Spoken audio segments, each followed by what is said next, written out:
my friends, and welcome to the Friday episode 465 of Stand Up. What a week of shows it has been. Thank you so much for all of your feedback and support this week. A lot of people reaching out to talk about how much they loved this week's guests, which included Dr. Aaron Carroll and the senator from Oregon, Jeff Merkley, yesterday. Day before that, we had Majority Report Sam Cedar and Ask Me and Others, Ophira Eisenberg. Bob Rice made his return to the podcast this week. That was a big deal. Glenn Kirshner joined me on Tuesday, and on Monday, a great appearance by my wife, Valerie, talking about contracting COVID. And as always, it was more on Mondays, so we had writer and activist Maura Quint on to talk about the billionaire tax and much, much more, which people really enjoyed. Go back to any of those episodes if you missed them in the archives. Standupwithpete.com to get there. All right. Well, today I've got two great guests. My regular Friday conversation with Christian Finnegan. Finnegan Fridays, Halloween inspired a bit. And the other guest is also Halloween inspired. At least that's why I booked him. We didn't end up talking as much about the mythology and history behind Halloween. We did, and it was awesome. I loved it.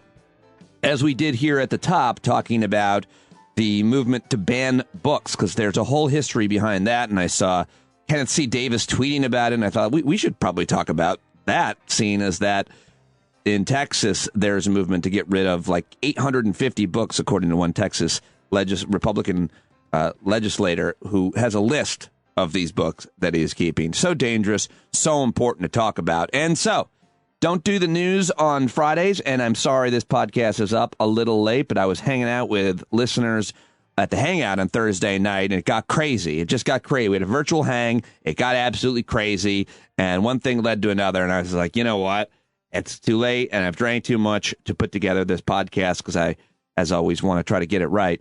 And to get it right today, I had to bleep out a couple of things that Kenneth C Davis said. Those couple of things were the N-word, and while I didn't have any real big issue with him using it, I thought it might trigger some people. We were talking, of course, about banning books and where that word was used, and so I just bleeped it out. And then I'm going to talk with Ken about it just to see what his thoughts are, because I also asked a whole bunch of people at the Hangout about that. We had a really interesting discussion, and we will in the future. I mean, Ken is an old school anti-racist historian. He's been doing anti-racism his entire life, and his body of work is representative of that. He also uses the word in a historical context. But this is such a good talk, a really great talk. We even had some laughs within it all, which is tough. But Kenneth C. Davis, of course, is the author of the Don't Know Much About History series, don'tknowmuch.com. And he has written Don't Know Much About the Bible and Don't Know Much About the Civil War, Don't Know Much About mythology, all of which were relevant to today's, I mean, pretty much all his books were relevant to today's conversation, including Strongman. And so we had an awesome, almost hour-long conversation. Great conversation, as always, with Christian Finnegan. I thank you for listening to the podcast. I thank you for supporting independent media. This program is booked by Pete Dominick. It's hosted by Pete Dominick, researched and edited by Pete Dominick, and posted and promoted by, you guessed it, Pete Dominick. So your $5 or more, you can always give more, edit your pledge upwards, goes straightly to Pete Dominick. Is straightly a word? If it is, I am super straightly. Anyway, get a subscription, standupwithpete.com, patreon.com/Pete Dominick, same spot. That's how you subscribe. Some people don't want to do that. By the way, you can Venmo me if you want. Someone suggested that I do that. You can actually Venmo Pete Dominick. If you'd like to do that, just email me and I'll give you my Venmo. I'm still not sure if you can just give that out. Standupwithpete@gmail.com. You get a subscription that way as well. Oh, and a couple of people mentioned, because I read a letter from a listener said she couldn't afford a subscription, didn't love me shaming her, and people responded well to that.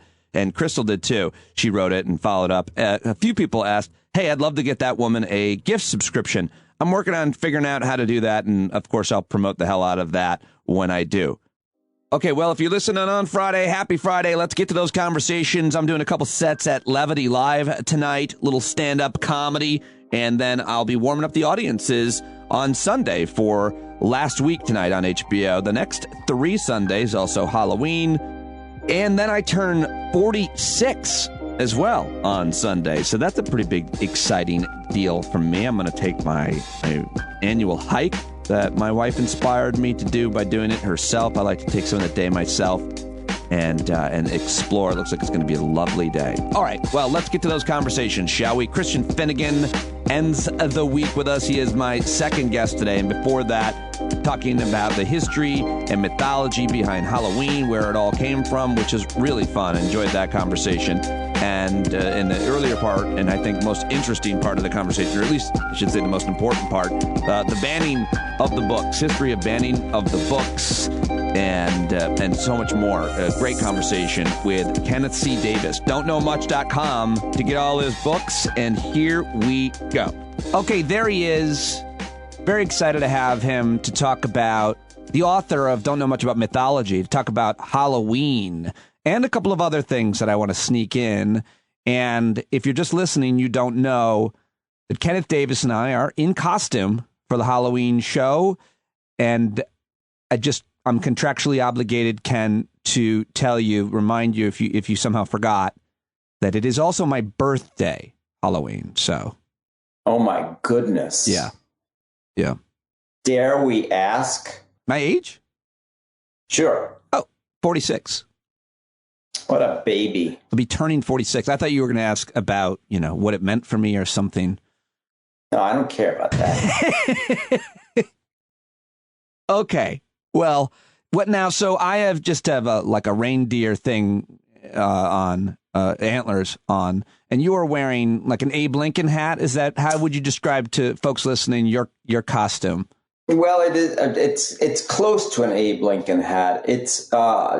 I think of it more. An Abe Lincoln hat would be a little bit taller. I did use it as an Abe Lincoln hat once. I was really the prop department here at the Don't Know Much About studio is kind of bare right now.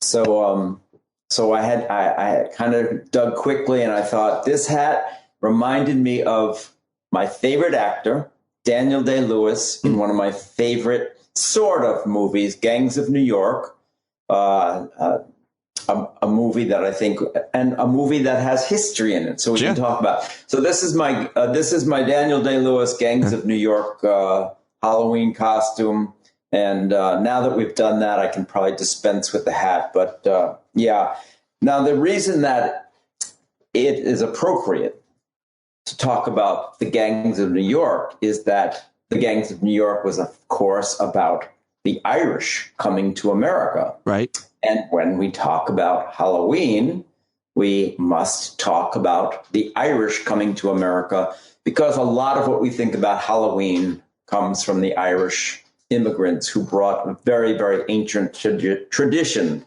to the United States when they came.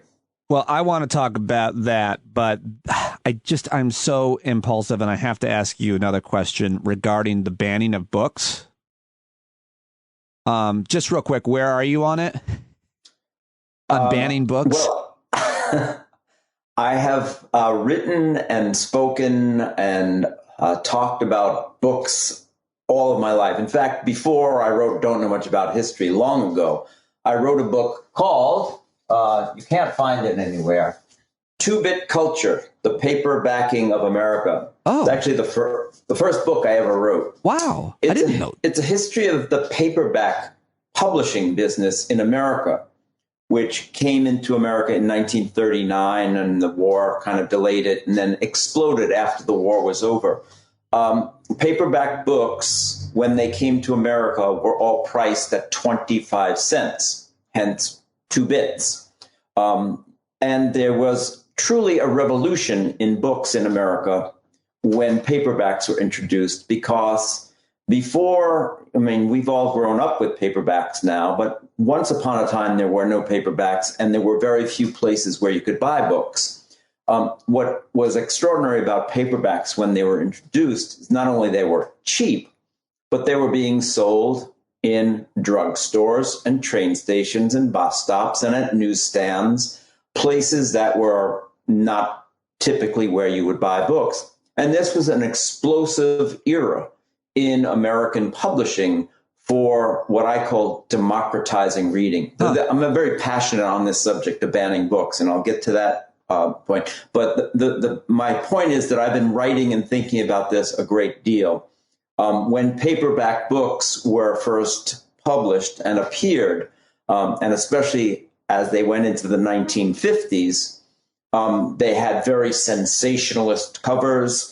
So they were putting really sexy covers on just about anything any book you could imagine. Everything from, Shakespeare to The Catcher in the Rye had these very evocative, kind of pulpy covers because that was what the market wanted. And the Congress actually had a hearing about this because they wanted to start doing something to restrict these books being sold, especially near schools. And it was this is part of the history of book publishing in general, that people have always tried to suppress literature, usually for sexual reasons, often for being too racy, for things. Publishers used to love when the Archdiocese of Boston would ban a book, which they did quite often, because they would put it in big letters, banned in Boston. And it was a selling point. Oh, wow. So there's this funny dichotomy that a lot of people were really interested to read banned books because it was presumed that they were somehow sexy. What we're seeing right now with this move to ban certain books or curtail certain books or challenge certain books, particularly in schools, is a really dangerous thing. I, of course, have written a book recently called Strong Man, which is about dictators. And of course, one of the first things that authoritarian leaders and dictators try and do is ban books that they think are dangerous to them somehow.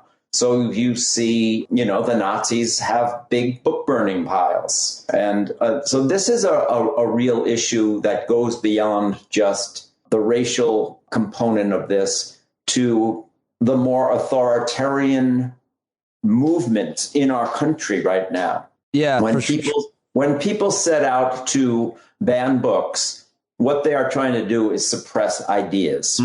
I am, for the most part, I would say a First Amendment absolutist, that the government shall not, Congress shall make no law regarding the freedom of the press. And that goes beyond just newspapers, obviously. It goes to the freedom of expression. It is, in my mind, more important. The First Amendment is more important in the United States, in my mind, than the right to vote, because lots of countries protect the right to vote. Very few countries protect the right to free speech and the right to publish in the way the United States protected it in the First Amendment. So this is truly a constitutional right that is unique and important and special. And that's why I always put that when people ask me, well, what's the most important right? And it used to even be a question on the citizenship. What's the most important right that Americans have? The right to vote. Well, no, I don't. I think that the right to express ourselves, protected by the Constitution, is actually more important. So now we have this movement in Virginia, they're talking about banning books, including Beloved by Toni Morrison. Right. A very, very complicated, complex book about slavery and its impact. It is not an easy book. I'm surprised that it's even assigned in high school. It is one of the most important books written, I believe, certainly in recent times, and maybe one of the most important novels written in American history. Toni Morrison is a brilliant novelist, the late Toni Morrison, the first Black woman to win the Nobel Prize for Literature, and deservedly so. This is one of many books that is coming under fire because it apparently is part of this movement to ban any discussion of anything in our history that has to do with race, because some people might be offended or shocked by it. This is such a dangerous idea. I don't think it's even funny to talk about it and make fun of it. It's really dangerous when we start suppressing ideas, and especially when we start suppressing ideas in schools. This is what school is for, to open our minds, to teach us to think. Well, so when we, go ahead. I'm sorry. I could, obviously go on for no, because every time I want to, you're the rare guest, but every time I kind of want to jump in, I then in my head say, you know what he is saying is probably more interesting than the thing I want to interrupt and ask him. But then you've said so many things just now that I want to follow up on. But the most important one just is when it comes to how books are taught in school. I think that's super important, that you read the book on your own and in class, and then you discuss the book. That's not a liberal idea or a conservative idea. Every school and every, I guess, English or history or whatever class that teaches a book, they all read the book. They then talk about the book. Why is that important? And then maybe you want to include something about this, talking about sensitivity and feelings. I just tweeted this. The book that scared me the most in my life, especially as a child, is the Bible. And I don't want it banned. I want it discussed. I want it listed under fiction or mythology, whatever. But that is definitely, a lot of the people that are wanting to ban these books are 100% promoting what the Bible teaches to their young children and giving them Bible for kids and so on. You wrote, don't know much about the Bible, don't know much about mythology. This all comes together in this question, really, to you. Let me start with something else, which was actually what I was going to say first, because I was actually thinking about this question this morning, because it's on the Washington Post in Texas. There was some kind of bill to ban something like 800 books from schools. And it made me think, first of all, of Frederick Douglass and his narrative of the life of Frederick Douglass. Really compelling book that every American should read to refresh everyone's memory. Frederick Douglass was born into slavery. His mother was enslaved, so he was enslaved. He eventually escapes slavery, comes to New York, makes his way eventually up into New England, goes to an abolitionist meeting one night and gets up and speaks about his experience. And the man who hears him says, "This is the guy who I'm going to put on the stage everywhere." And that was the beginning of Frederick Douglass's life as perhaps the most influential abolitionist speaker and writer in the 19th century. His book, Narrative of the Life of Frederick Douglass, describes that awareness and coming to awareness and his escape from slavery. But in it, he writes about being a small boy and having a mistress, the wife of his master, who was beginning to teach him his ABCs. And Frederick Douglass writes that the master walked in and told her right away to stop immediately. And and Frederick Douglass writes and specifically says that the master says words to the effect, "You cannot teach a to read." Excuse me if people are offended by my use of that word. I'm using it historically as Frederick Douglass used it in his autobiography. He then goes on to say that he realized at a very young age that this was the way that the white man kept power over the black man. This is an extraordinary revelation to a child. And he realizes right away that he was going to do whatever he had to do to learn how to read. And it's really a powerful moment in this book. And it's a powerful moment because I think it went beyond just the idea that enslavers didn't want the enslaved to read, but that people who want to hold you in their power want to prevent you from thinking for yourself. And that's why it's so important to fight back against this notion. It is a part of our ability to remain free.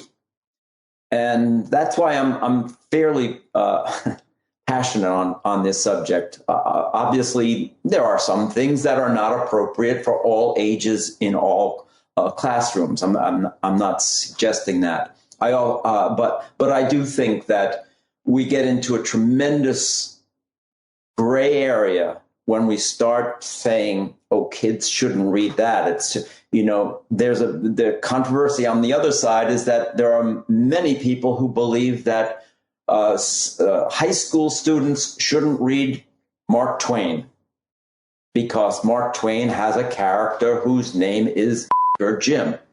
Again, I'm sorry if that offends anyone. That is how he was known. He is, of course, the most significant character in many ways in that novel.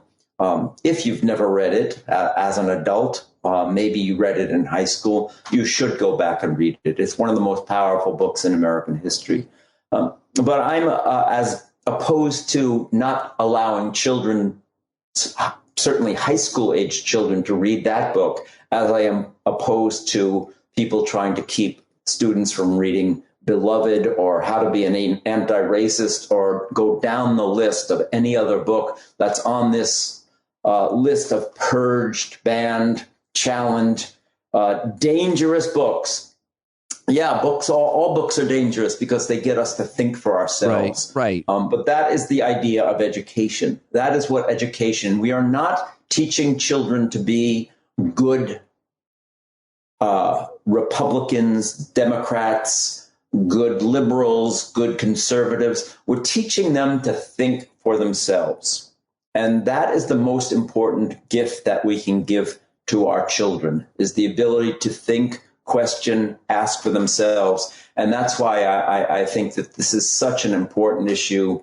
And it certainly ties into more than just the racial question, but the question of how much democracy is under attack, both in the United States and around the world. Well, let me just ask you a specific question. I mean, first of all, it would seem that, to interpret what you just said, it's that education, public schools in general are not, as they are saying at my Board of Education meeting and across the country and on Facebook and everywhere else, indoctrinating our children with a liberal agenda. They are indoctrinating the children with a skill set to be critical thinkers so that they can understand when they are being manipulated, controlled, whatever it is in life, when they're reading something that they want to question. Most importantly to me, my daughter was recently put down this way, which I was so disappointed by. So, a friend of hers said, why do you ask so many questions? Most important to me, school teaches you to ask so many questions. And I've tried to teach that to my daughters as well.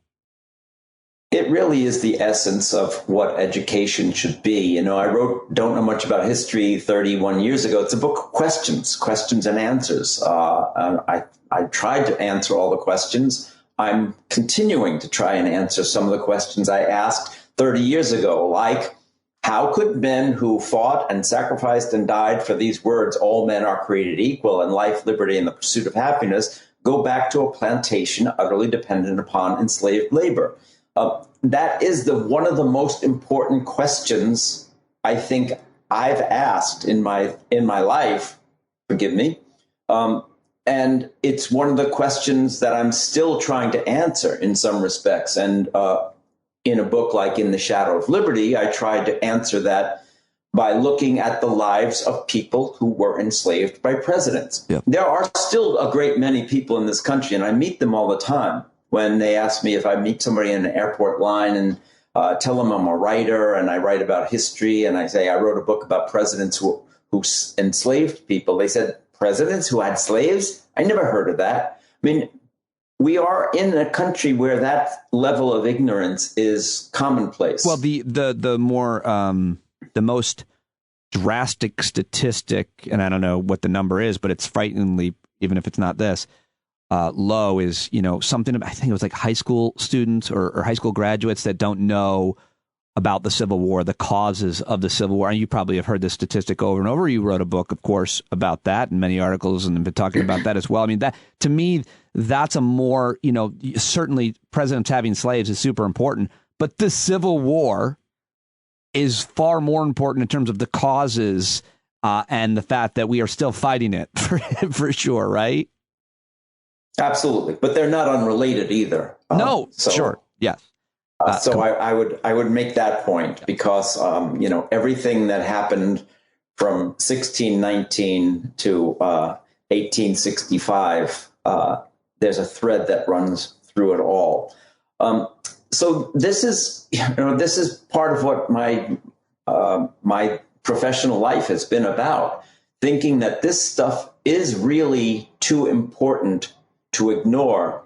So you say that their critics are complaining that schools are trying to indoctrinate children with a liberal agenda. I would say that for most of 200 years, schools were trying to indoctrinate children with a false patriotic narrative that didn't teach that presidents were enslavers. This proud patriotic picture with Mayflower pilgrims and Thanksgiving Day and George Washington crossing the Delaware and Columbus bringing civilization to the people and the brave pioneers going west. All of that reinforced by the Hollywood history that predominated for most of our lives until fairly recently, has really, given people a watered down, sanitized version of American history that does us no good. And the people who are trying to promote this patriotic notion and say, well, we can't teach people to hate America. No, but we still have to teach the truth, and we have to be accurate because that's what history is. And if we want history to mean anything, it certainly has to be accurate, honest, and fact-based. But look, we're living in a time when fact-based is not the what people hold up anymore as what they want to be, and we're seeing it play out in our politics. We're seeing it play out in this health crisis that we're undergoing, where this nonsense about vaccinations and nonsense about masks and nonsense about freedom versus responsibility is all part of the public conversation. And understanding history would help us get past some of that nonsense. I talked to you last here on the show about Christopher Columbus, and I then used what you taught me at the Board of Education meeting when, although I had a prepared script, a woman before me went up and complained that Joe Biden was canceling Columbus and she's Italian and offended and he discovered America. Regular listeners have heard this already 5 times. But I said, Columbus did not discover America. Columbus never even stepped foot in North America. He discovered Barbados, called it India, and then killed everybody, which isn't perfectly accurate, but more accurate. That's a pretty good summary. Yeah, it's only because you... Could you just cite, before we get to the Halloween stuff, which I really booked you to talk about, but of course we spent 20 minutes talking about something probably far more important, actually. But could you just teaching something that the Bible teaches that's not true to me, that scared me a lot, and I could talk about it, but that might scare kids, age appropriate and all that, versus something that, is taught right now about our history, the history of slavery or the Civil War, the genocide, these things that parents don't want their kids taught because they're going to feel however they feel or feel ashamed of their country's history or something. I mean, I just keep thinking about that. Tim Wise wrote about this, and it hasn't stopped me thinking about it. They're teaching that the kids are going to go to hell. And that's tough for a 4-year-old, Ken.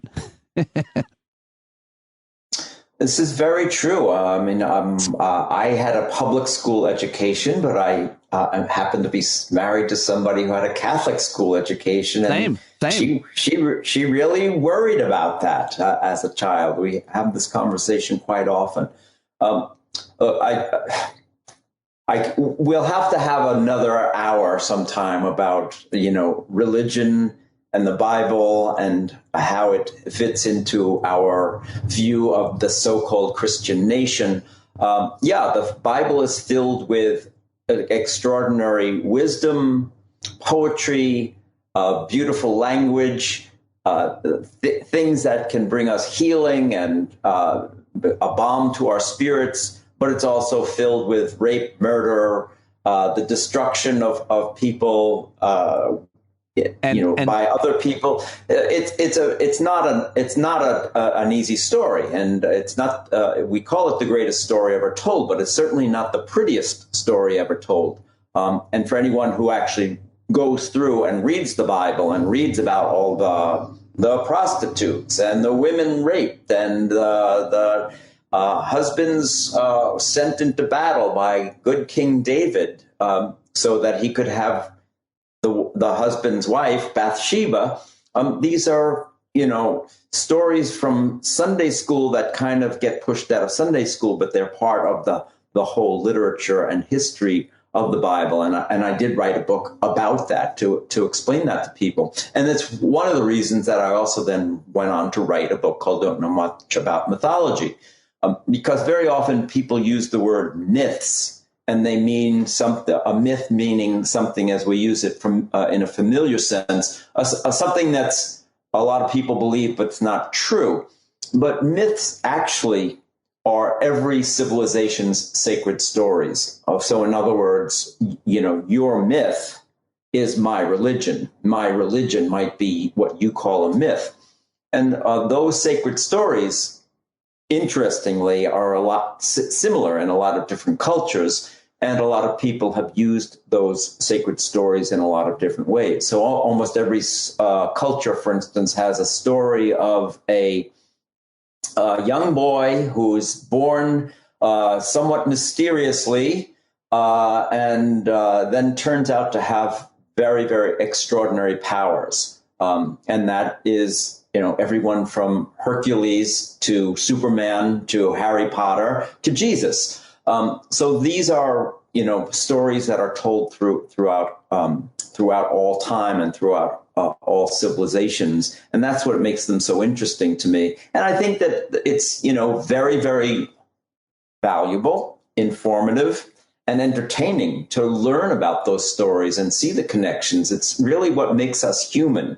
A lot of people say we're humans because we have the ability to use tools. I think that the most human thing is the ability to tell stories, that we all, we communicate, we learn, we explain things by telling stories. I walked down the street today. There was an accident. Yeah. I didn't know what happened, but in my mind, I started to create a story of, well, maybe that guy was turning the corner too fast and he hit the guy on the bicycle. Those kind of things to explain what we see is what our mind does. And that's what what really makes us human more than anything else. The ability to tell stories, to explain both the world that we see and the world we can't explain otherwise scientifically. Myths all started to explain why the sun came up, where the stars went, where the moon went during the daytime. And that's gradually science replaced those myths, those sacred stories. And that's really fascinating. And that, of course, would bring us back to Halloween. Yeah. What's the story that was told and where did it come from? You write, rooted in pagan rituals, Halloween is connected to Samhain. Samhain? It's different people. Samhain is how it's pronounced. Samhain. Oh, it's because it's Celtic. It's a Celtic word, Samhain, and it is a Celtic festival that marked the beginning of the dark winter, when the last harvest was brought in, the last apples picked, and animals collected from the fields. We have to talk about Celtics and Druids. Ooh. Celts and Druids. The Celtic people lived in Ireland, the British Isles, other parts of Europe. And they, this is, of course, before Christianity comes to that part of the world. There was a world that was really governed by the seasons, the agricultural seasons, the way most agricultural worlds were governed by the seasons. All of the myths and stories from many civilizations really have to do with when to plant and when things come back to life and dying and being reborn again. These are very, very essential ideas in human civilization. The Celts believed that at this time of year, approximately this time of year, the days were getting shorter, darkness was coming, it was going to be, nothing was going to grow anymore. we were entering the dead time. So they saw the time of harvest, which we think of as, Thanksgiving time, harvest feast, as the end of one year and eventually the beginning of a new year. Everything was tied into the planting season.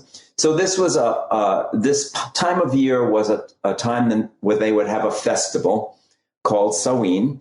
And it was the festival in which they brought in the harvest. All the crops were brought in. They started to slaughter some animals so that they would put food aside to keep them through the dark months. And there were some rituals that went along with this. They also had the belief that because the 1 year was ending and they were going into a time of darkness, that this was a time when the world between the living, the worlds of the living and the dead, the veil that separated them fell away, and that the dead were going to walk again. Not like zombies, not, vampires, not the Walking Dead, but your old relatives are going to come back and they were going to walk through the garden and trample the vegetables. So Uncle Tony, get out of my tomatoes. Jeez. Uncle Tony, you're in my tomatoes. Exactly. But it would be Uncle Seamus, probably. Okay, fair. So to keep Uncle Seamus from walking through the garden, you wanted to scare him away. So what did you do? Well, you just carved up some animals. So you had some animal skins and some antlers or a skull. So you put that on to make yourself frightening, to frighten away those dead spirits on that night when they were going to walk through the garden. And you sent the children around from door to door to collect wood for a big bonfire, because it was essential in the Celtic communities to celebrate these major festivals with a bonfire. Bonfires are light, bringing light into the world.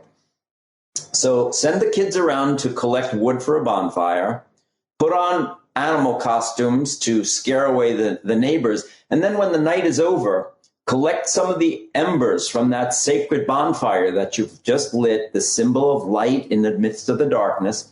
Carry some of those embers home to light your own fire for the new year.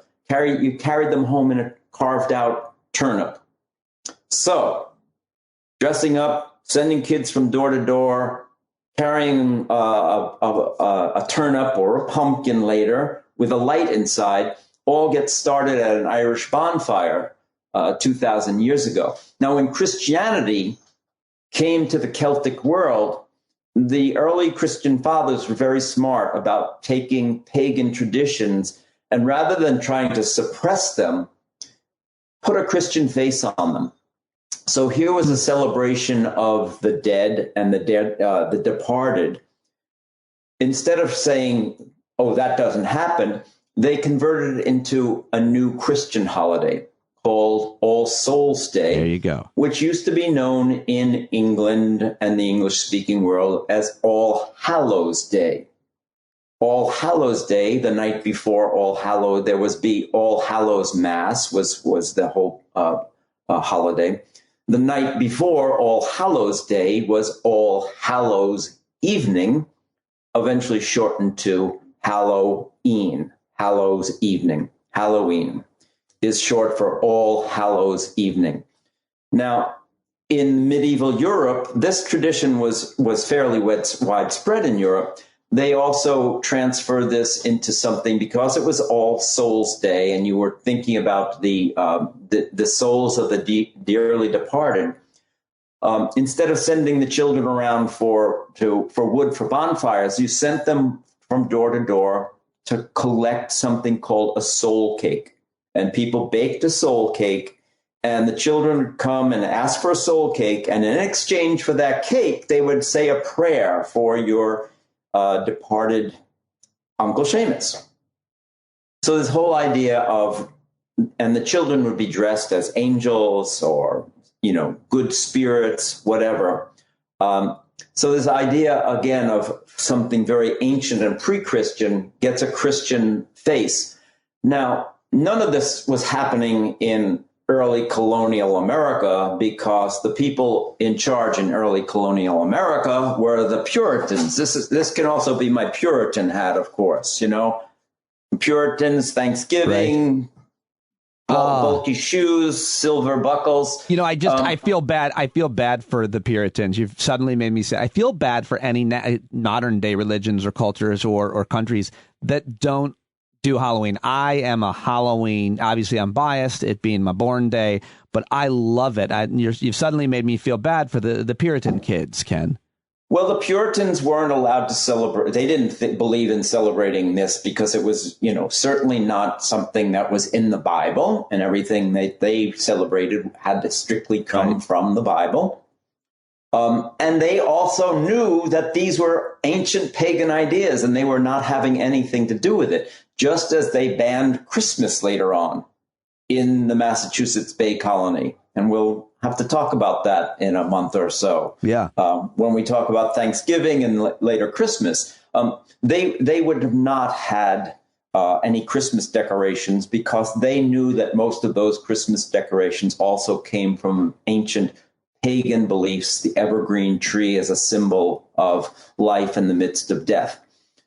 So for a long time, there was no Halloween and Christmas until the Irish immigrants start to come in the 19th century and start to bring these traditions with them. There's another kind of connection here, though, between the Pilgrims, the Puritans, early America, Catholicism. In early America, they had a holiday called Pope's Day, November 5th. Goes back to an English celebration called Guy Fawkes Day.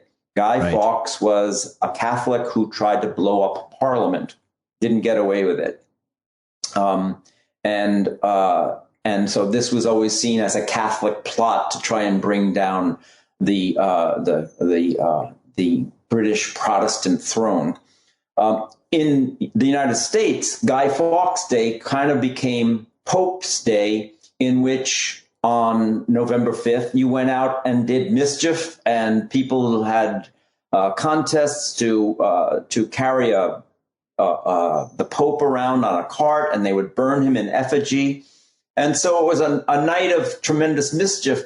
This also got carried over then eventually into Halloween. So this idea of doing pranks and mischief on or around Guy Fawkes Day or Pope's Day got transferred over to Halloween. So you get a lot of these things coming together. And of course, the anti-Catholic mood relates to the Irish immigrants coming to America in the 19th century, bringing their traditions with them. But all of these things that we appreciate today are really from these ancient traditions. When I mention the Puritans, what's really interesting to me that I grew up in a Protestant church, the Congregational Church, which was actually descended from the Puritan Church. But when I was a kid and we had church, we had a Halloween party every year, which the ancient old Congregationalists, the Puritans, would have never sanctioned. And of course, now you get a different side of that, which is, once again, a lot of Christian churches, a lot of Christian communities don't want Halloween celebrations because they think that somehow it's satanic.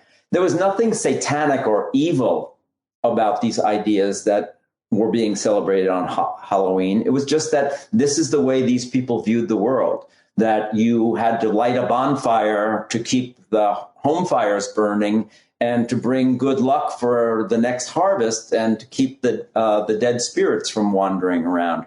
So there's a lot of stuff that all comes together here. Unfortunately, now we get to have a great big Halloween parade in Greenwich Village because of it. And around the world, although that Greenwich Village party is the best one I've ever been to. I dressed up in the late 90s as Forrest Gump, perfect costume. I did a great impression, too.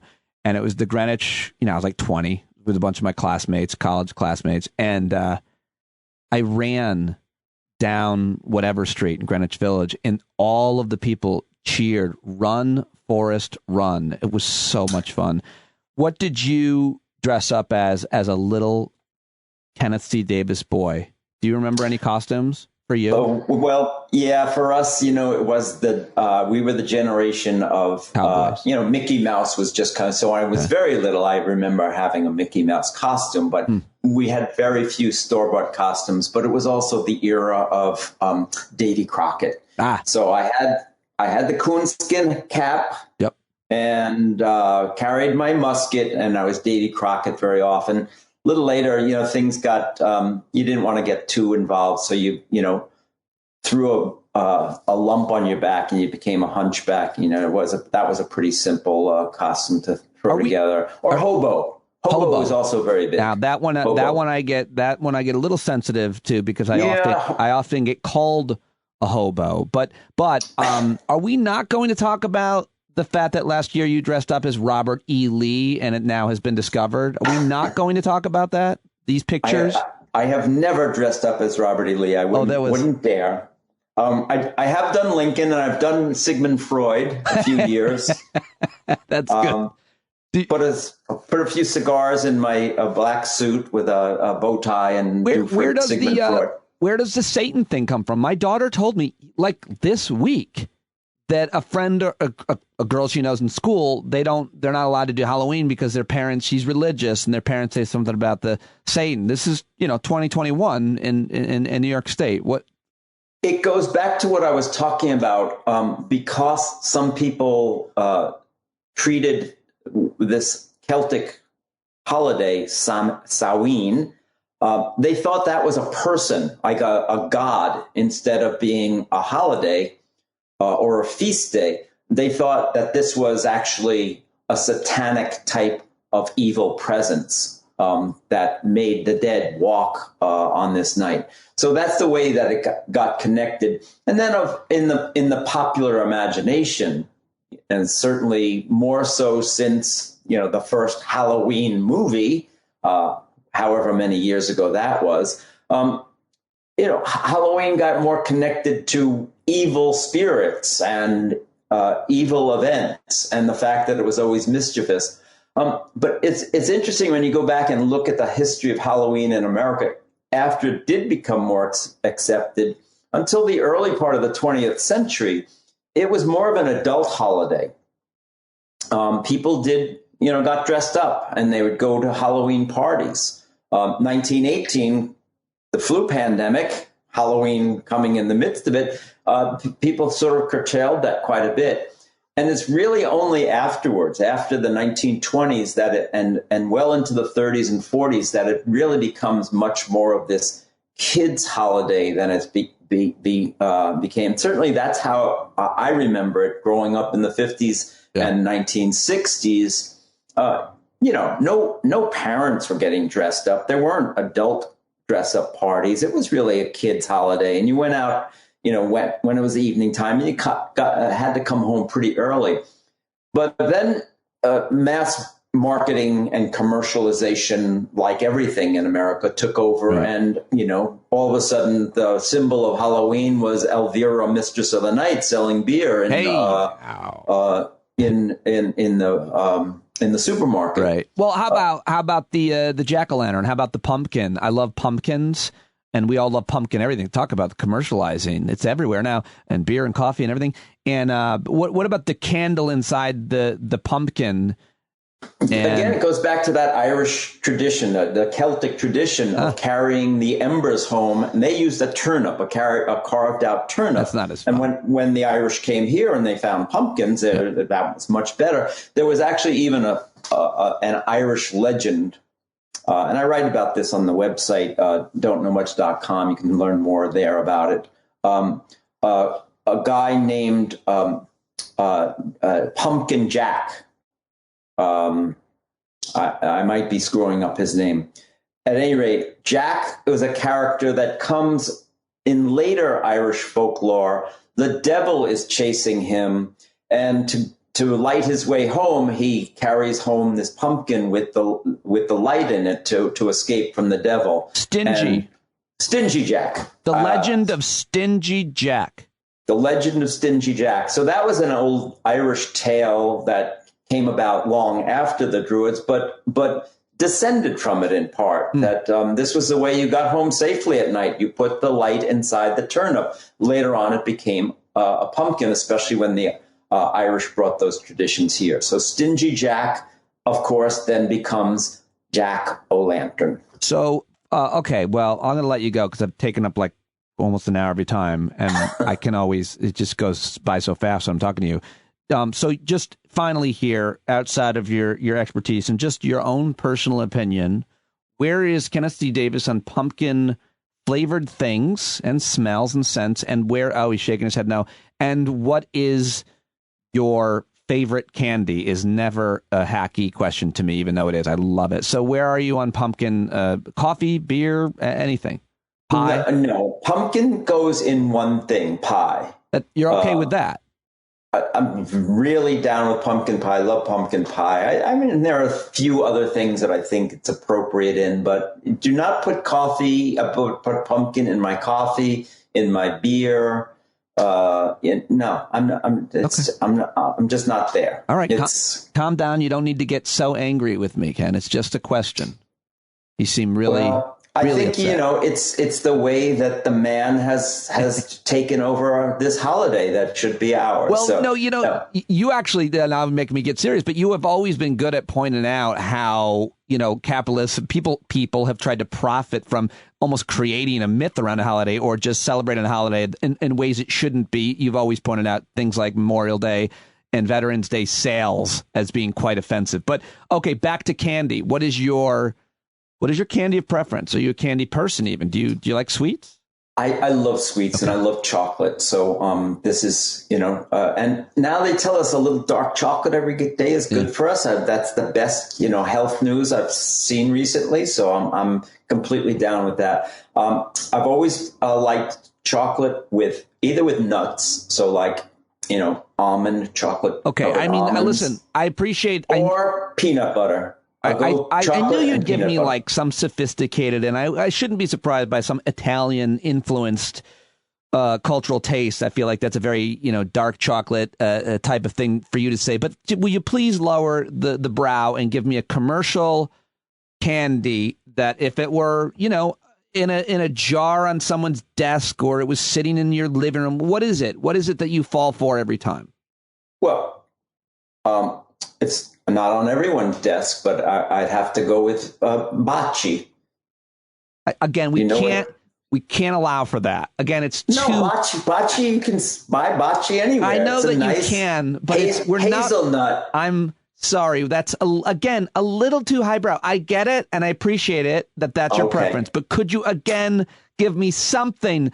Don't force me to make you choose. Reese's Peanut Butter Cups. Thank you, sir. Was that so hard? I bet you don't even eat one. Don't even eat one, do you? I do. Oh, I do. Okay. Chocolate and peanut butter. Keep the pumpkin away, but I'll take chocolate and peanut butter. God, I love talking to you, and I appreciate it. Can you tease us what's next? What's coming up next in November when we get to talk to you?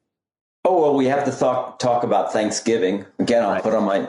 Probably veterans related. Yeah, we have Veterans Day coming up. In fact, I was talking yesterday to kids. I went to the school yesterday. It was a big day yesterday. Oh, went to a school in person for the first time in 2 years.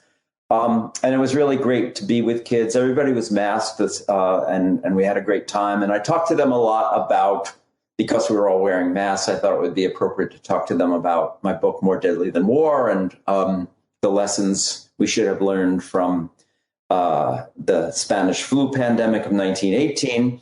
And inevitably, we got to talking about Armistice Day because that fell the end of the war, November 11th, 1918 was the end of the war. And we talked about that. And I, of course, asked them all what holiday Armistice Day is today, November 11th. And most of them knew right away, yes, that's Veterans Day. So in a couple of weeks, we should talk about how Armistice Day happened in 1918, and then how it became a holiday, how it led to the Tomb of the Unknowns, and eventually became Veterans Day, a holiday that was moved and then moved back to November 11th.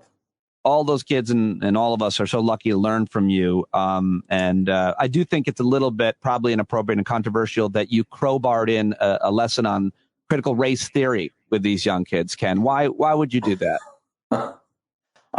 I never used that word, those three words in my whole life. So, to me, probably called it diversity, equity, and inclusion. Code. I said at the board meeting, saying DEI is code for CRT is like saying chemistry is code for biology. You like that one? No, I just tell them that I like to talk about real stories of real people doing real things. And that's a lot more interesting than any such other things. And that will help us get to the truth. And that is why we love you. Thank you, as always, for your time, sir. Much appreciated. Happy Halloween and buon compleanno. Happy birthday, Pete. Grazie. And there you go. Kenneth C Davis, don'tknowmuch.com to get all of his books. And you should get all of his books. Tell him he's always on Twitter as well. You can definitely, he'll see your tweet there. Thank him for joining me on the show. As always, we'll catch up with him again next month. If you've got questions for him, we should have him back at another hangout as well. He's always great there. At Kenneth C Davis on Twitter, by the way. Okay, now coming up, the great Christian Finnegan. Finnegan Fridays, a hilarious stand-up comedian whose brand new special is out last week. Show Your Work. Go get it on YouTube. Go get it on Apple Podcasts. Follow him on Twitter, where he's always great, at Christ Finnegan. Check him out at Christian Finnegan. Another awesome conversation. We did a little Halloween-inspired talk as well. Here we go. Christian Finnegan. Lost in brooding sentimentality. It's Finnegan Fridays. Sigh. Yeah, Finnegan Fridays. That's right. There he is, Christian Finnegan. Just a couple days before Halloween, you said... God, there he is. There he is. Who are you wearing? What are you wearing? You said we could talk Halloween. I appreciate that. I appreciate we that. We can. I figure it's your show. If you want to talk about Halloween, who am I to argue? Well, Halloween inspired conversation is what I'm kind of looking for. I've also got Kenneth C Davis on, and I'm going to put him first because people like to end the week on you. If I put you first, they get upset. It's kind of like eating candy before dinner. Right. It's not, yes. It's not, what I give is not nourishment. It is a reward for having swallowed the nourishment, and then you can eat garbage. So something did just happen, though, that is somewhat maybe controversial. Kenneth C Davis, do you know him? Are you familiar with his work? I do not think I am. He's a historian. He's written a whole bunch of history books. He's the greatest. I love him. I've been talking to him for years. And he's a total anti-racist with his history, and he has been for a long time. But we were talking just now, and he was talking about both Frederick Douglass and Mark Twain, and he gave like a trigger alert. But he definitely said the whole N-word, which I've decided I'm just gonna bleep it out. But what are your thoughts on that? Right at this point, I don't know. It's talking Mark Twain. What do you do? You're reading a passage about Mark Twain. If you're quoting Mark Twain, and if you're, what is the answer? And it's funny. I don't feel like we've settled. No one has found sort of an acceptable answer for this. And I think every time it comes up, people just kind of want to be like, can we just not, because it's awkward to say like, I am in defense because of all the things in the world. This isn't even the top 1,000 things I care about. So to kind of pretend as if I have some passionate feeling about it would be absurd. I guess if you're going to continue to quote it in Mark Twain, it does sort of open you up to charge of hypocrisy, I suppose. I know that's the game that the people who want to say it all the time will use. You know what I mean? Like, oh, you can say it, but I can't. And, who cares if Mark Twain said it's just a word? And, I don't have an answer. I don't know what we do with the Mark Twain example, and there are maybe a couple others. I mean, and I still don't really fully know what it's like. I can't imagine being a young teenager at karaoke night and singing one of my favorite songs and having to just sort of not say a word that's clearly in the song. I think that's probably still the way to go. I think there's nothing to be gained. I don't know, man. I mean, I remember Sherrod. I'm sorry. Sherrod Small, who I was doing a show on A&E with a few years ago about race issues called Black and White. I remember in the office one day, he was just like forcing me. He's like, I want you to say it. I'm asking you to say it. And I did, but it's just like, okay, fine. Like, is it now what? Are the streamers going to come down? Are the bells going to start ringing? Like, did I win some sort of prize, or am I, getting sent to a labor camp? Like what's going on? But I just think he's just a fire starter and wanted to kind of just force me into an awkward position. But I don't know. I just feel like there are many off ramps before you are forced to say it or not say it. Well, I appreciate you answered. It just happened, so I just thought, you know what, I should address it, and I appreciate your insights on it. And also in your new special, which came out last week, which I hope is you're getting all the respect and attention and sales you deserve, because it's great. And I want to talk about it for a moment here, but you said labor camp then, and then you just said labor camp, and I'm wondering if maybe you have a hidden desire to punish yourself somehow and at least live a day or two in a labor camp just to see. Well, it would be nice to have somebody just kind of create a schedule for you, just to kind of not have that pressure of giving your own day, kind of having to make a checklist and, just tell me what rocks to break, please. Yeah, I just don't want to do dishes. Yeah, just, or at least if I'm going to do dishes, I can tell myself, well, I'm being forced to do the dishes. Right, and so, there is something to be said by having someone make your day for you. And I imagine being in a labor camp might help me get more accomplished on it. And certainly the material alone. Emotional labor camp, where I really have to. How was it? How was week one? How was the debut week of the special coming out? One thing I loved is that certainly a lot of listeners who are your fans as well watched it and bought it. And I loved that a couple of people, I'm going to shout out Dan Leaf, I think it was, who they definitely, I didn't even think of this. I suck. Put it on the big screen and sat down and watched it on the big screen in the living room. And I watched your special, sitting in a chair in front of a laptop, in the middle of the day. Yeah. I don't know, it definitely, watching comedy specials should definitely be done, sitting, chilling with a drink on a Friday night. That's, you watch content on a laptop or a phone. It's no longer art in a way. And I'm not saying that what I put together is art, but I'm just saying it's what you're getting mad at yourself for is a symptom that I think we're all dealing with. And, and it is kind of was front of mind for me this week because I went and saw Dune. I went and saw, I went to the actual movie theater because I knew, well, first of all, because the director just was saying over and over again, please see this in the movie theater. Don't watch it on your phone. And he's right in the sense that it really, without the sort of big screen and great sound and spectacle, I could see why a lot of people thought it was boring or, kind of pointless or whatever. But when you're in a movie theater, kind of surrounded by it, I found it very beautiful and affecting. But I can understand that that experience of kind of just being immersed in a piece of art is, it's not really where people are at right now. People are just kind of let me consume the thing that everyone else is consuming so I can say I've consumed it. Yeah, like Squid Game or whatever, which I quite enjoyed. Yeah, I still haven't watched that. But I do think I did kind of have admiration for Dan and anybody else who was that gave it the respect it deserved in terms of simply saying about your special or anything else, I'm going to make an appointment. I'm going to watch this tonight, and I'm going to watch it on this screen in this room with with these people. Well, I really appreciate. I genuinely am so thankful that anyone would take the time to do that. Because that is certainly how you imagine people consuming it. I mean, I am saying all these sort of blasé. I'm making all these assumptions about the way people consume media now, but when I created the special, in my mind, I can't help but try to think of it in terms of appointment viewing. I want it.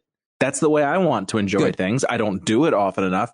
But to me, I really do want it to be on a screen. It doesn't have to be on a movie screen, but just something where you're sitting down, you're not kind of doing spelling bee at the same time. And, that to me is kind of the reason you make art in a way. You don't think of it as just here's a way to kill an hour. You want it to be some sort of immersive experience, as immersive as stand-up gets. Yeah, but I like it. I'm going to watch it all now on the big screen and take a picture of myself doing it, holding it. holding that. Make day's sure you paper. do it in THX because there's a lot of sound. No, I will. I'll have surround sound going. So, all right, Christian Finnegan. He's a little boy. He still believes in the Great Pumpkin. Maybe he's in Massachusetts. It's the early mid '80s. What does Halloween mean to this boy? Well, I was never, I didn't have parents who really made sure that we had our costumes together. Like that really wasn't a thing in my family. They took me trick-or-treating and things like that. I'm not saying that they didn't care at all. I had a very good hobo costume one year, the sort of classic bandana on the end of a stick. I remember I had the giant plastic cigar. And so I did the boxcar hobo thing one year, I remember. And I know I had a Spider-Man, one of the Kmart Spider-Man costumes one year. But it just, I wish that my family kind of celebrated stuff more. They really kind of didn't. And I've kind of taken that on into my own life, unfortunately. In my neighborhood, there was always this... Holidays in general, you mean? Yeah. It just, we weren't really big into like decorations and things like that, or at least not as much as some other kids that I knew. The big thing in my town was the Eggmobile. There was this apocryphal, mysterious thing called the Eggmobile that would drive around pelting kids with eggs. They're like high school kids or whatever. And I genuinely don't know if it was just one guy who did this or whether it was like handed down like a mantle of some sort, like I bequeath unto you the Eggmobile. But kids, like if you were under like 11, you lived in fear of the Eggmobile, that you were going to somehow get chased down. It was like a Candyman type situation. Wow. Yeah. And so I still have a lot of like tension built around when I think of being Halloween as a kid, because God forbid the Eggmobile find you. Did you ever get hit by the Eggmobile? Did you ever witness it? Yeah, once. Well, that's the thing is though, was it the Eggmobile or was it just another kid driving around pelting kids with eggs? Right. Like, is it like Santa Claus? Is there one or are there a number of Santa Clauses? That's so. I was going to ask you, did you have the what's it called? Some kind of mischief night? Sometimes they do certain places. Yes. I think my wife's in Michigan grew up like the night before, or at whatever it is. But on Halloween, where we grew up in Marcellus, New York, we did. We didn't throw eggs at kids. That seems horrible. But we definitely, as teens, as we aged out of the more childish Halloween traditions, we still went out with eggs, and we pelted each other. We also toilet papered our friends' homes, and we did a very dangerous thing where we get shaving cream cans and we melted them around the pin. You put a pin in the to make the hole smaller, and it would shoot far, and we would shoot it. So I mean, I have pictures of me when I was a little covered in shaving cream and everything, freezing, and that was fun. And probably if I were a homeowner, I'd have been pretty pissed at me. Yeah, I mean, the toilet paper, I mean, it really is a drag I imagine getting toilet paper out of trees. Like, it's got to be a real bummer. And so I don't really understand the tradition other than like, let's just be dicks. Yeah. Do you know what I mean? Because there's nothing inherently, although I don't know, maybe I'm full of shit because I remember the technique of like you would ball up a little bit in your hand and then have the roll. And then so you would throw it, but then hold on to the end so that it would create a good stream. Right. And I do remember there was something kind of satisfying about just seeing that, arc of a toilet paper roll fly over a tree. But yeah, it is amazing to me, like how many of the Halloween traditions are just basically based on like, it's almost like a benign version of the Purge. It's just like, here's a night to just be a dick. As you know, and there's nothing beneath a person doing this, Halloween is also my born day. And so for me... Really? Yeah. I had no idea. Of course, it's obviously in your calendar. Don't be silly. My lower back tattoo. What's that? It's my lower back tattoo. Sorry. My birthday. Pete's birthday is Halloween. It says it right above my crack. It's a great holiday to have your birthday on because I had toys and candy. But the idea of going and knocking on your neighbor's doors or even strangers' doors and getting a sugary treat is a wonderful, wonderful part of humanity. I really, really love that idea. I also love giving. I love when people would knock on our door growing up, and even now I live at a dead end, so we don't get as many kids coming up that way our way. But I love that, getting and giving candy. Thoughts on it? Did you say candy? I was hoping weird. That was a weird pronunciation. Hoping you wouldn't. Giving candy. Hoping you wouldn't call it out. I was even thinking of editing it out and editing, but you did it. I'm so sorry.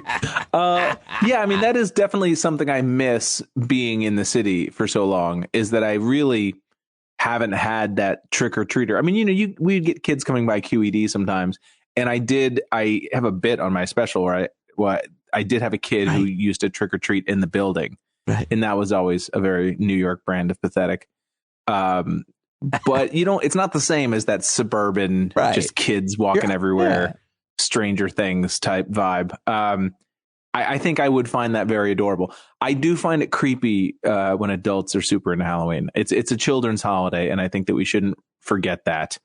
And I remember my stepbrother, who's 49 and doesn't have kids either. He's like, yeah, I just don't get into Halloween anymore. It's like, because you're a middle-aged man with no children. Right. It would be so weird. Right. If you were super into Halloween. Like that is like, I don't want to look at your search history if you're really into Halloween as an adult.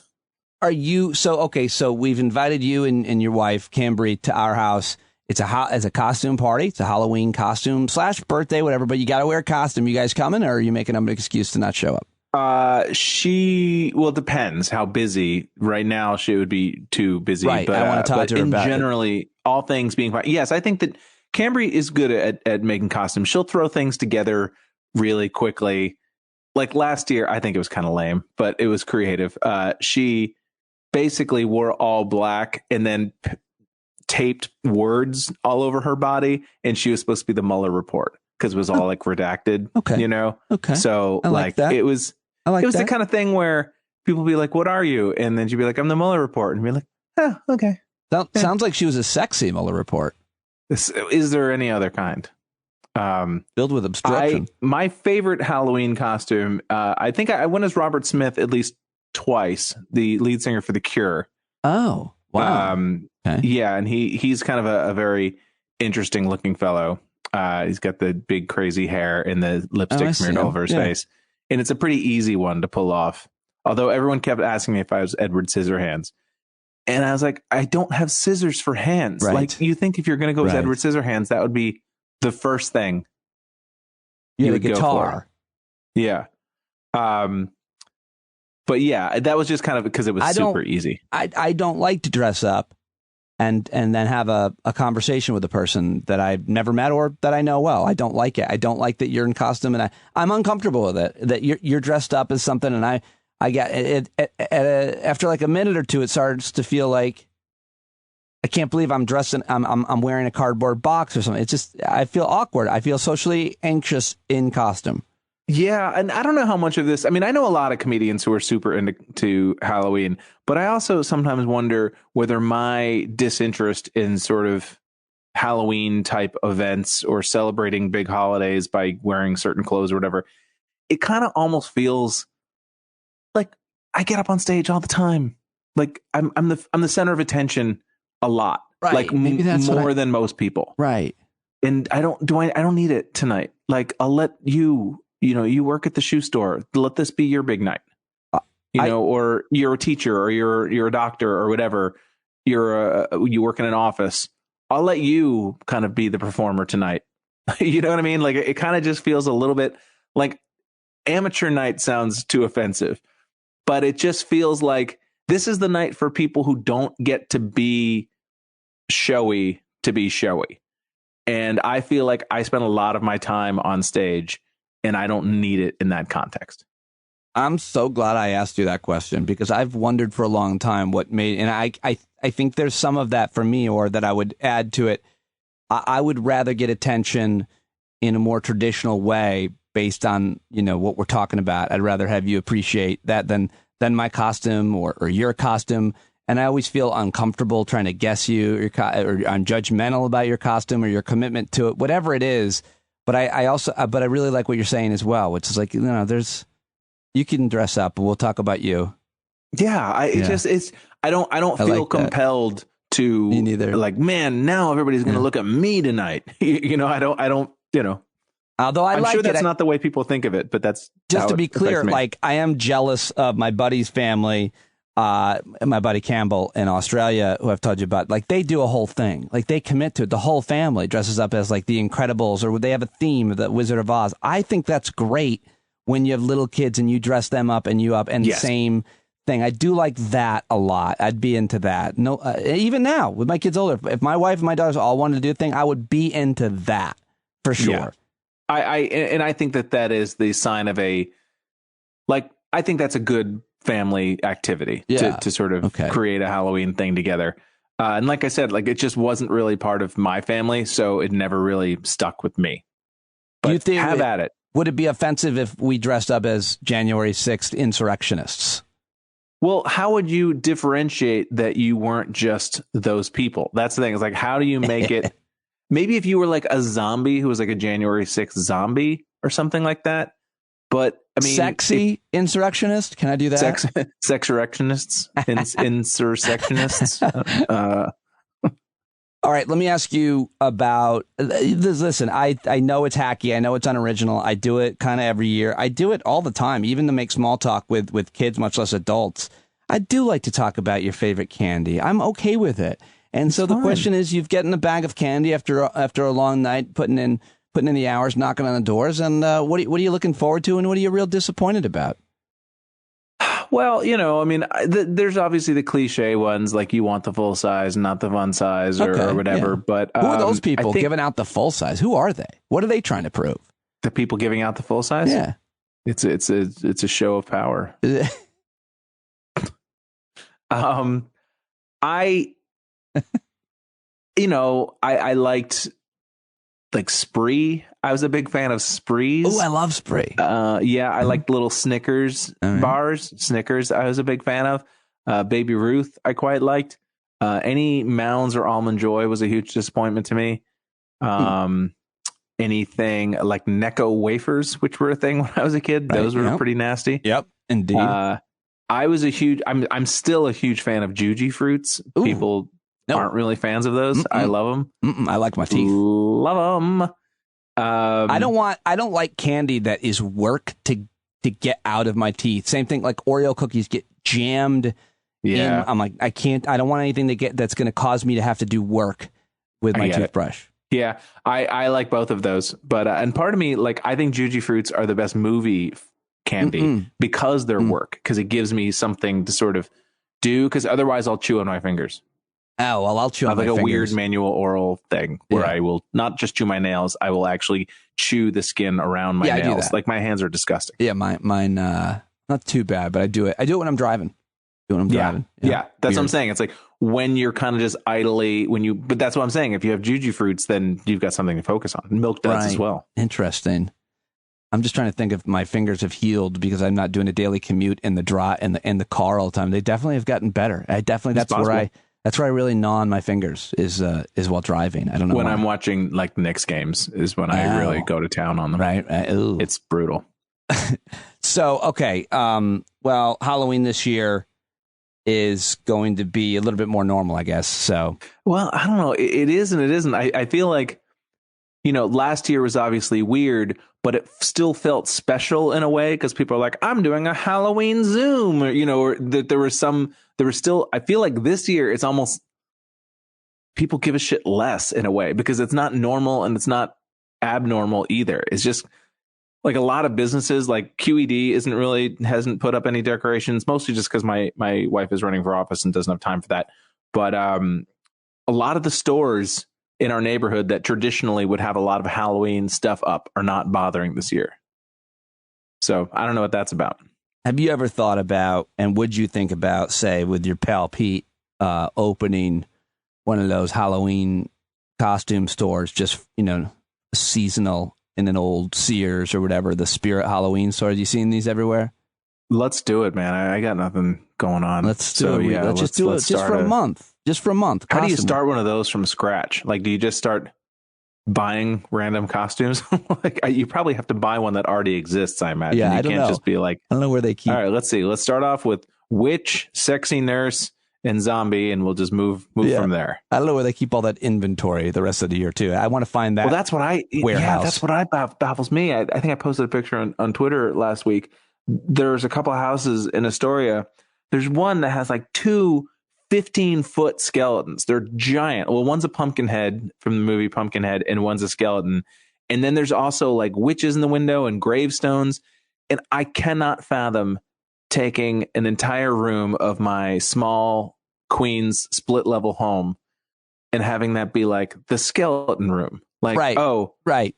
I'd love to have you stay over, but our guest room is taken up by a 15-foot skeleton. So I apologize. There's a guy, I drive past their home to take my daughter to school almost every day, and they have a giant lawn, like 200 yards of front lawn and a huge home, but they have 6 15-foot skeletons. Yeah. I'm not exaggerating. They're like between 10 and 15 feet.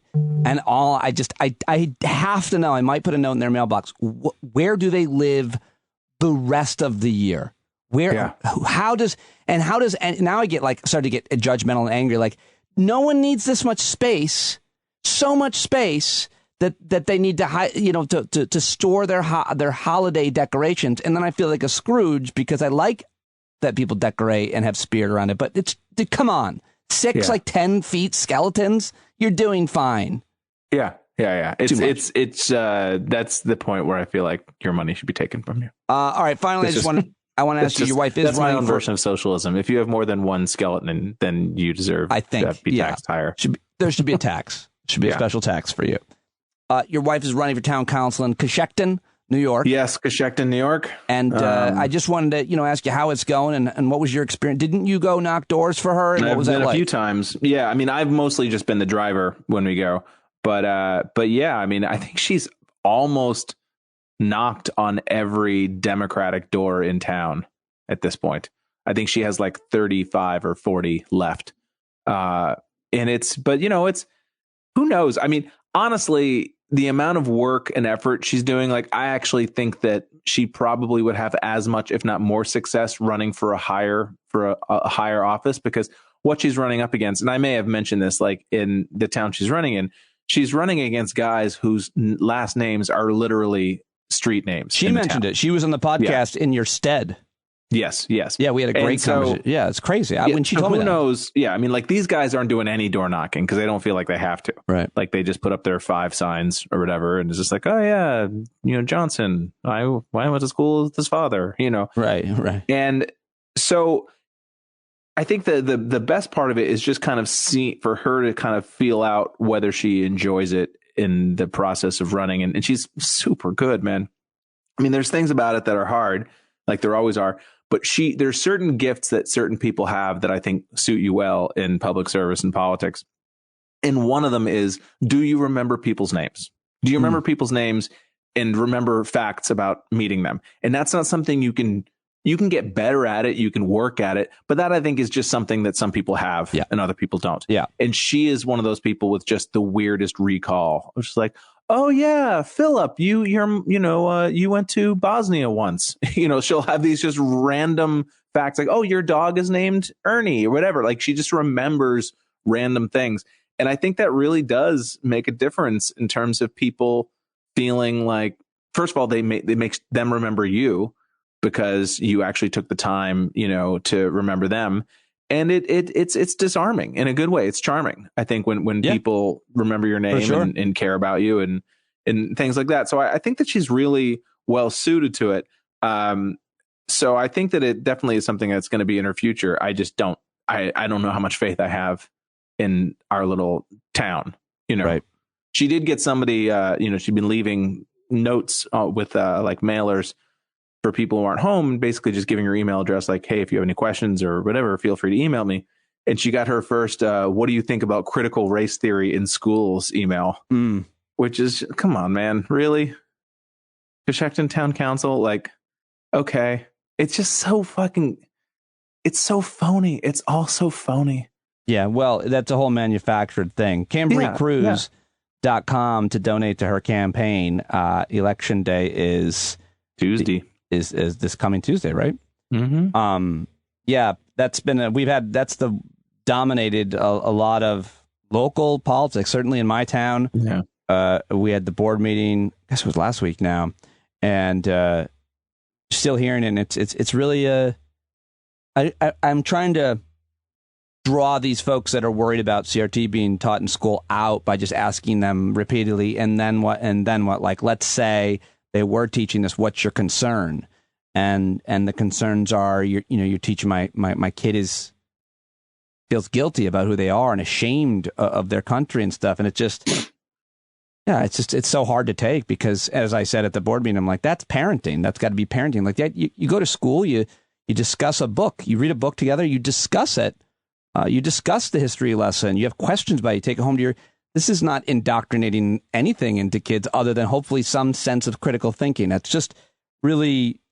Yeah, you're going to... And I mean, if you're going to parse it that much, anything that is being taught to a child could be called indoctrination. Yes. Like, Algebra. You indoctrinated my child with fractions. Yes. Or you indoctrinated my child with, knowing what a metaphor is versus a simile. You go to school to learn things, and history is one of the things that you learn.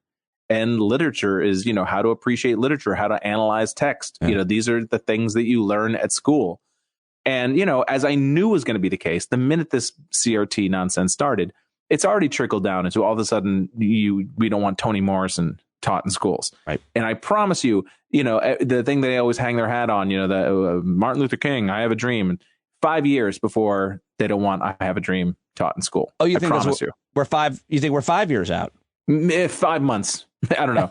It'll be very quickly. First of all, God forbid you tell kids anything about Martin Luther King other than content of my character. Right. Like that's not even the whole speech. It's like you're allowed 1 3-sentence section of the I Have a Dream speech that absolves white people in their minds of any responsibility. Right. And that is the only thing that we're allowed to know about Martin Luther King.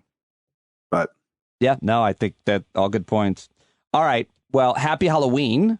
Thank you very much for joining me. Favorite suggestion for any kind of film that is maybe it's scary. I don't like horror films. Do you like horror films? No, I like creepy movies. Right. But I don't like jump scares. The things that make you, I'm very startleable. And so I don't really get a lot of juice out of that. Yeah, I have nightmares. I don't like it. It haunts my subconscious too much. I can't control that. What is an example of a creepy? Like Midsummer, I really liked, and the same guy who did Hereditary, which I quite liked. Like I liked The Babadook. A lot of the sort of more, indie horror movies. Okay. All right. I guess. Yeah, I don't know what these films you're talking about, so I'll have to. Do you like the M. Night Shyamalan? Do you like him? I just wanted to say that. No. You like the Get Out? Not really. Get Out, I quite enjoyed. I like it. Which is a harrowing movie. I guess you'd call it a horror movie. Yeah, I guess you would. Get Out? Yeah, I guess you'd call that a horror movie. Yeah. He considers it a horror movie. Yeah, that's probably why I haven't watched it. Yeah, no, it's really good, but it's funny. You should watch it. Okay. It's not that intense. But you never heard of Midsummer? No. It came out last year or the year before about this kind of crazy pagan Scandinavian ritual. It's good. It's worth seeing. But yeah, I like movies that are more eerie than actual somebody jumping out from behind the corner with an axe. Right. Yeah, I don't even think I like them that much. I don't know. I feel like I'm scared enough in real life. I've always thought that. I'm like, I don't like in my free time. I'd rather watch like an comedy or an action film or a drama. Yeah, I don't paraphrase my own special, but that's how I talk about it. It's like I don't fetishize being scared. That's not I have enough of that. I don't need it to literally my wife will come around a corner and I'll be like, oh God, like I don't need to find that. I'm already scared and startled.